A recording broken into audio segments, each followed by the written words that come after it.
Hello, everyone, and welcome to another episode of Choices, Finding Your Joy. Paula Vail here. I am your host. We are welcoming today on WBTVN just a fun, fascinating lady. We have Susanna Utbult from the country of Sweden. She is a Feng Shui expert of 18 years. She runs the Nordic School of Feng Shui. I am so excited to have you here today, Susanna, to just share some fun information about Feng Shui and how it can affect our lives. I want to say welcome. Thank you. I'm so happy to be here. Thank you. Oh, you're so welcome. Let's begin. For the viewers that really aren't familiar with Feng Shui, give us some of the basics, if you would. Well, you can practice Feng Shui in many different ways. So if you are living in Asia, you are practicing it a little bit differently from where you are living in the Western countries. Because in the Western countries, we are adapting it more to interior design. So in Sweden, where I come from, it's quite common that we use it to create beautiful homes. But in Asia, it's more like for companies to bring wealth, prosperity to your company, and of course to your life in general. And that's what we want to do in Sweden as well. But we are very much into interior design and decoration in Sweden. So that's where we want to apply it firstly. I love it. Give us some example. Let's say I want to design the entryway of my home compared to design the office where I go to work every day and I want to prosper in my business. What would those differences be? The difference between the entrance and your office? Yes. Okay, and you mean your entrance to your home, Yes. home. Yes. Well, your home entrance should always, at all times, be very welcoming. So you can feel that, wow, it's so nice to come home. This is home, a homely feeling. You can have something that looks nice to enhance the energy. A potted plant, and also it depends on if you're living in a house or if you're living in an apartment, because if you're living in a house you have so much more options. Of course, you can work on the outside with potted plants and lanterns and a wreath on the door and things like that. But if you're living in an apartment, then it's a little bit more difficult because you're a bit restricted. So then you have to work inside your hallway when you have entered your home to make it welcoming. And I would say a very important thing is that it should be unblocked.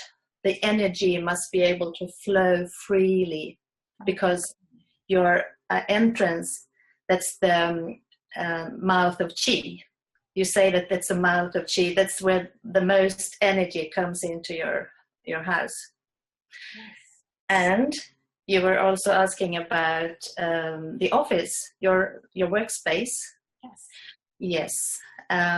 It's very important that you sit so you can see the door. So you sit with a wall behind you so you can face the door. So nobody can get in and walk up behind you and surprise you. Wow. That's the main thing. That's the first thing I would say. Yes. And clutter-free, I would say. Also a big desk. It's good to have a big desk, because if you have a smaller desk, you can also feel more restricted. Things falls down onto the floor, and you cannot spread out your things, and that will create an energy of you being restricted.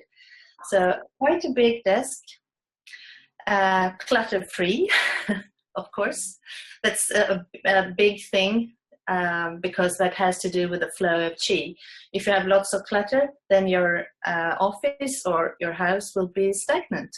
So that's a very important thing. I love that. And since we chatted on my BBS radio show, I actually, because when I'm doing my shows, my radio and organizing, and for the WBTVN, I have everything spread out. And sometimes I would just leave that. But after we chatted, I now put everything together and put it in its place, and off I go, because that changes the energy. I love that. Can you feel it? Can you feel the difference? Yes. You walk in and you feel good. It's, then it's ready for me to open and, and go back to work. Yeah. I remember you also told me that you used to put up like postal cards in your windows. Yes. Put them on the windowsill. Yes. And I said, if you have too many, it might be that you feel that it's a bit busy because your brain has to take care of all the information from everything you see, all the colors, all the shapes, everything. You just have to sort it out so you can feel more calm and relaxed if you don't have so much different stuff around you. Yes, it's amazing. And if we have a mirror, any suggestions on what to do with a mirror in our home or our workplace? Yeah, mirrors are important because you can do a lot with them. If you have a dark room, you can make the room lighter and brighter if you have a mirror, if you can catch the light from a window. And also if you have a nice view outside the window, you can kind of reflect that nice view into your room. Yes. So that's a good thing. But also you can make the room look bigger. Mm-hmm. So a small room can make it look bigger. And you can also you can do lots with them, because you can also, if you have like a corridor, you can let the light move forward in a zigzag pattern if you have several mirrors. So you can actually move the light from one place to another, from A to B, to another room almost. So it's a very useful tool, but you also need to know what to do with it. So it's good to be more than one when you put up your mirrors. So somebody can hold the mirror and you can just check, is this now reflecting what I want it to reflect? Is this the effect I want? So what it's reflecting. Yes, it's very important. And what do having plants in our room or in our home, how does that affect the energy? Plants are considered to be energy enhancers next after the light, the daylight. So we have the daylight first, and then we have the plants. And to put a plant in a dull corner, for instance, it's very effective. Like you have a plant behind you, and it's a little corner there, and it makes the corner more vibrant and interesting. And also you add the wood element to the room, which is also very important, because we need to have all the 5 elements in the room to feel that there is a balance and harmony, which we are striving for. Oh, so we want the 5 elements. Please relay those to everyone. Anyone familiar? It's wood, and it's fire, it's earth, it's metal, and it's water. So to be able to use them, you just have to do your homework a little bit before you start, because you need to know what belongs to each element. So if I can just tell you very quickly, the wood element would be plants and potted plants and fresh flowers, green colors.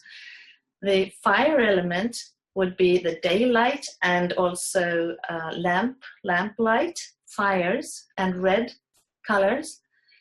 The earth element would be the earth, the ground, something that is brown. The metal element, that's the metal things, of course, but it also the metal colors, and also white. So you have lots of white behind you in your room. That's the metal element. Oh. And also, I must also say the water element. So that's the watery colors, dark colors, black. You're sitting on a black couch, aren't you? Yes, yes. That's the water color.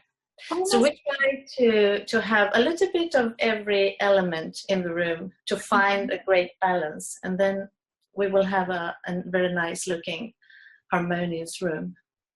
oh, I love it. And can we affect, let's say, the energy in a room for, let's say, relationships, and the energy we feel is, let's say, welcoming and loving feeling compared to maybe feeling tense? Would that be the colors we use? Yeah, that's the color.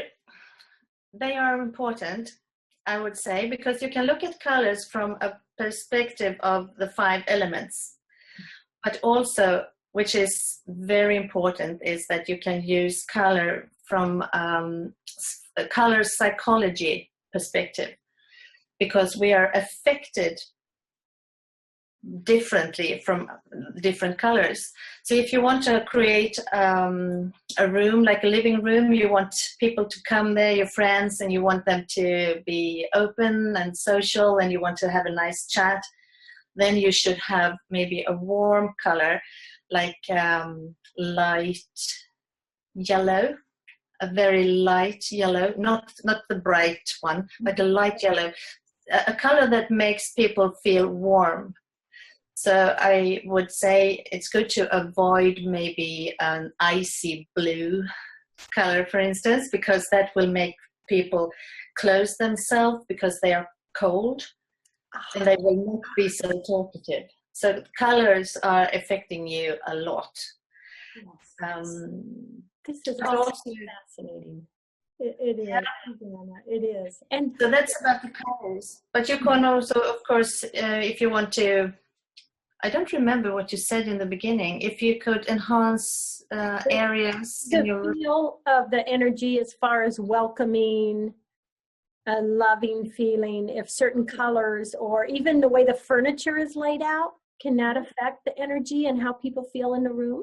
Oh yes, definitely. So everything you have in your home or in a room, could be your office, and also everywhere, you are affected by them because they are energies.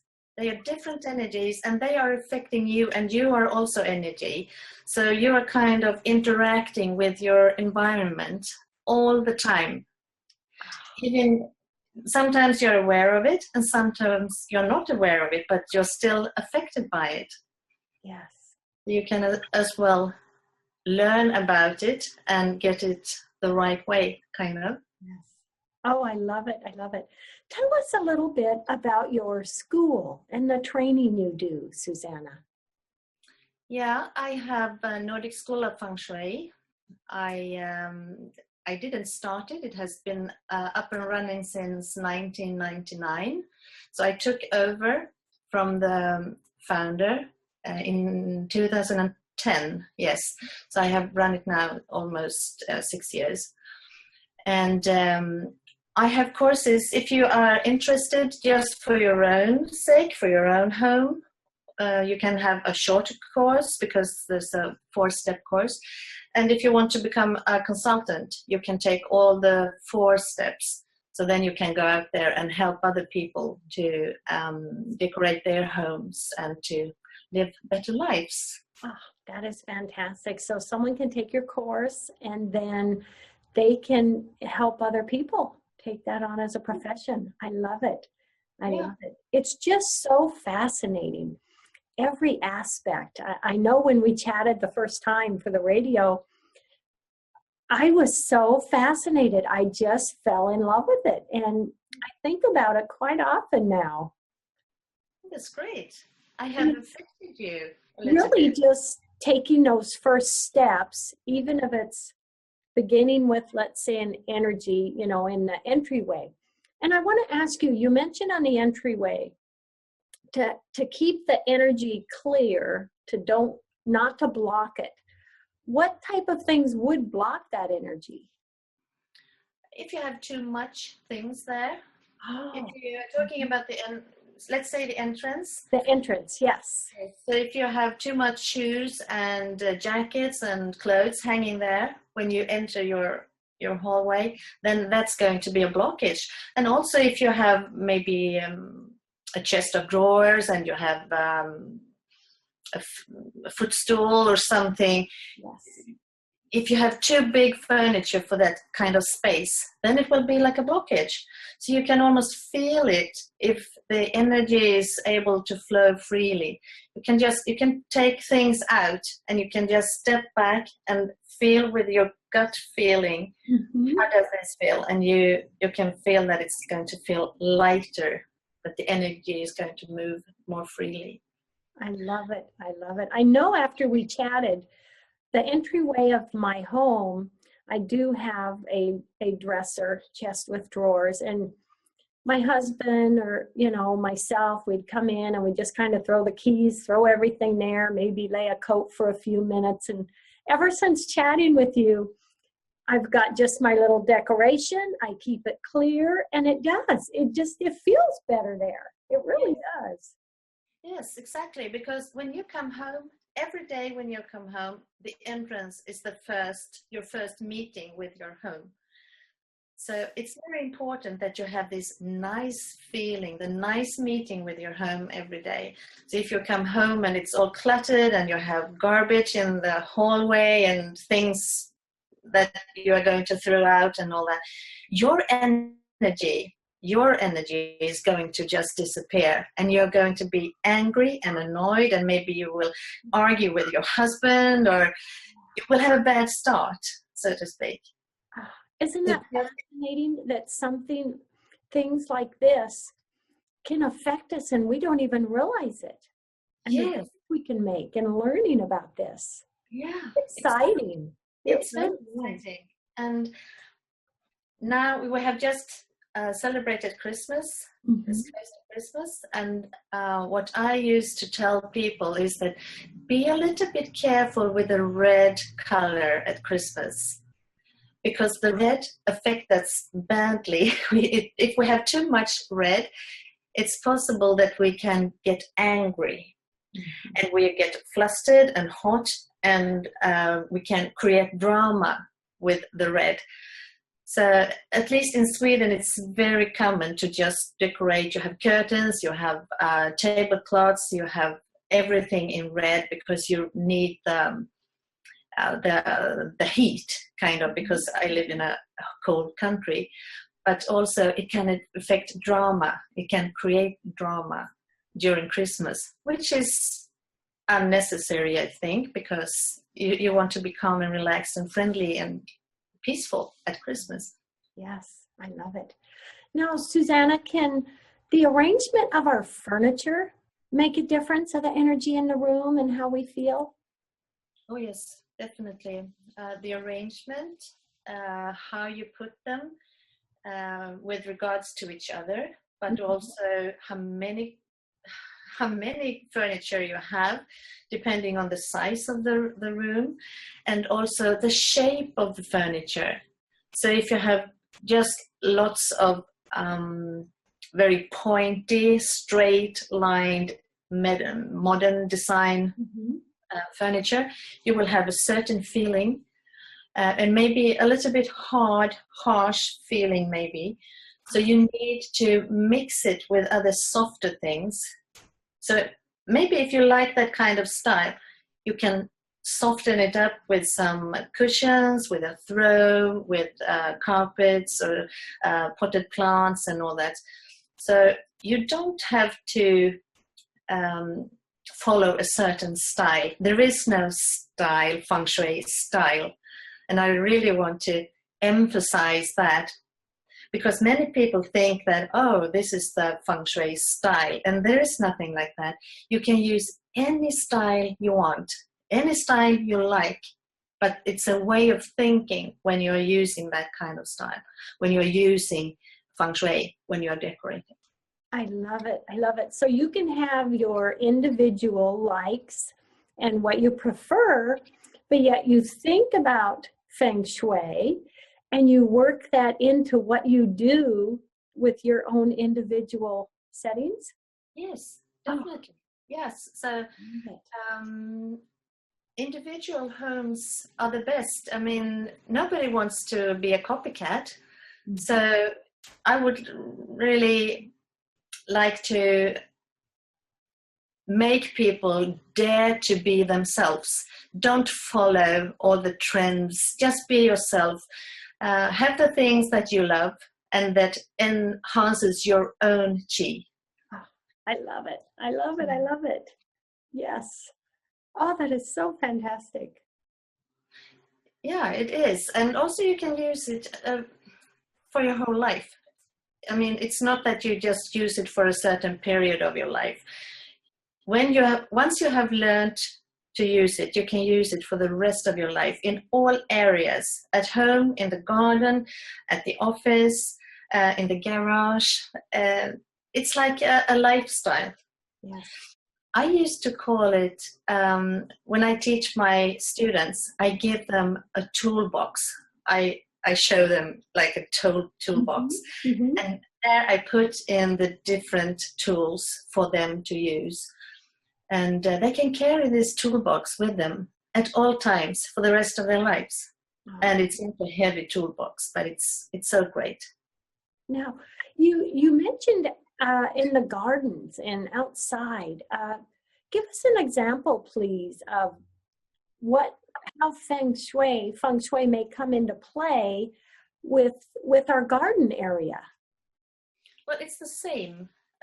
Indoor and outdoor, it's practically the same.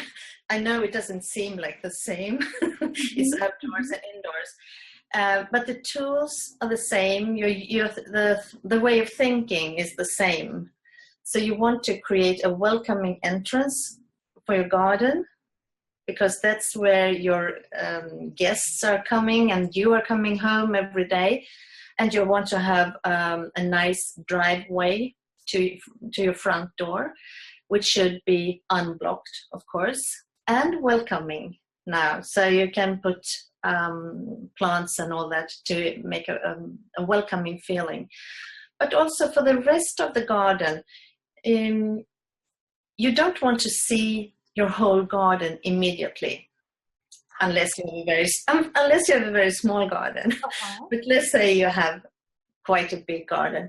If you can see everything at once, it's not interesting, because you can just have a glance and there it is. You want to create some curiosity. So you want to create rooms in the gardens. You can walk from one room to another room and explore the garden. Mm-hmm. And that will also create a good flow of chi, a good flow of energy from room to room. So it's almost exactly as when you're working indoors. Yes, this is so fun.